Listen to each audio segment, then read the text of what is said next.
If I wanted to make a drug that would take over this world, I'd make something that did nothing at all. Nothing important, anyway. Maybe some side effects like a little bit of upset stomach or perhaps some weight gain. Something innocuous, but just enough to make you think it was working. My world-controlling drug would have no drug interactions either. Physicians would freely prescribe it, pharmacies would willingly fill it, and all at no expense to their livelihood.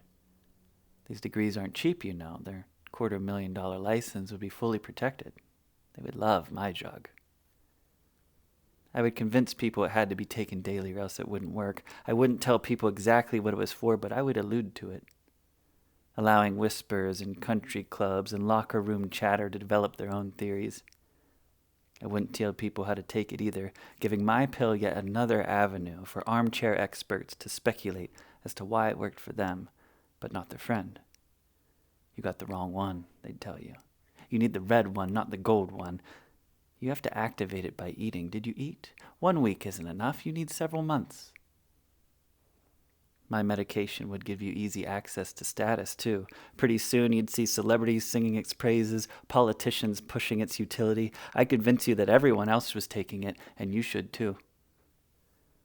My mind-controlling medication would treat something vague, or perhaps nothing at all. Something I made up to corner your worries in my bottle. Something that can't be measured. Something that only you can feel on the inside. I'd put my world-wiping medication in the brightest package you've ever seen, with high-contrast purples and reds and yellows, grabbing your eyes and feeding them the sensation of respite from your condition. You better believe my world-dominating chemical would be expensive, because you always get what you pay for, right? People would sell their cars, refinance their homes, because they'd rather be poor and alive than wealthy and dead. And your sunk cost fallacy would convince you your monthly wage was worth it.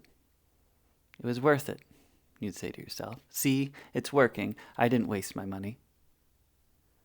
I'd hide the science that says it doesn't work. With just a little clip here and an intend to treat there, I'd mangle those p-values into something statistically relevant.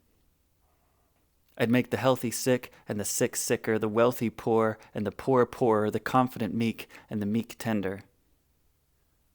And best of all, if I wanted to control an entire nation with just one tiny pill, I'd tell you that it's not your fault. You were born this way, and there's nothing you can do about it. And if you need proof, take this to the pharmacy.